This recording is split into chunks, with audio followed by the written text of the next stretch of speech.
So in our Hawaiian volcano summary this week, Kilauea's earthquakes have slowed down. They have not stopped, but they are lower within this last week than the previous week and the week before that, which was the week of the crisis in the Upper East Rift Zone. So still quaking, but less than before. Looking at the map, the distribution of earthquakes is in similar locations as before, both in the South Caldera region and in that Upper East Rift Zone or Upper East Rift Connector. It's often called by both. And very few earthquakes in the Southwest Rift over here this past week. We still have the ongoing earthquakes under the south flank. That's this big cloud that exists over here, south of the rift zone.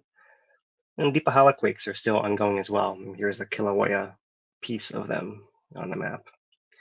But otherwise, the earthquakes are relatively fewer, and so we can see a little bit more of a pattern of their clustering here, even though they're in the same areas. So we have a new INSAR image released by the MOUNT project. This is a satellite image. And similar to the USGS image released last week, this is showing an inflation center in the south part of the caldera. In this case, it's within the main caldera here on its southern edge within its most recent snapshot.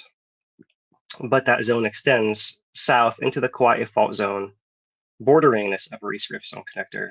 And just like last week, the supposition is that magma is filling this whole summit area, pushes against this block over here, likely injects some magma into the cracks in the Kauai, and this whole area has been rising and swelling up and rubbing against this boundary here, which causes the earthquakes.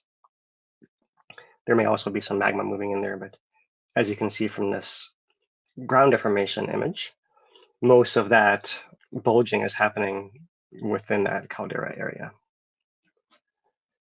If we look at our tilt plot, ground tilt from the Sandhill station, that measures both that South Caldera and summit areas. The South Caldera often shows in this green signal, and the main caldera in the blue. And you can see over the last week, we have still continued slow ground inflation. That's different from the week before, where it was actually slower in that South Caldera, but still, also slower at Halema'u, but still a lot slower than that first week of crisis, where it was really shooting up, tilting upwards very rapidly. So rising still, but not as fast as it was over some of the last 2 weeks. And that's true both in the South Caldera and in the summit, and both continue to inflate today. And that's Kīlauea. Maunaloa is still very quiet. The earthquakes per day over the last month. You can see the high has been 6 in that summit region. So she still continues to recharge with magma recovering from the 2022 eruption. And that's our Hawaii volcano summary for this week.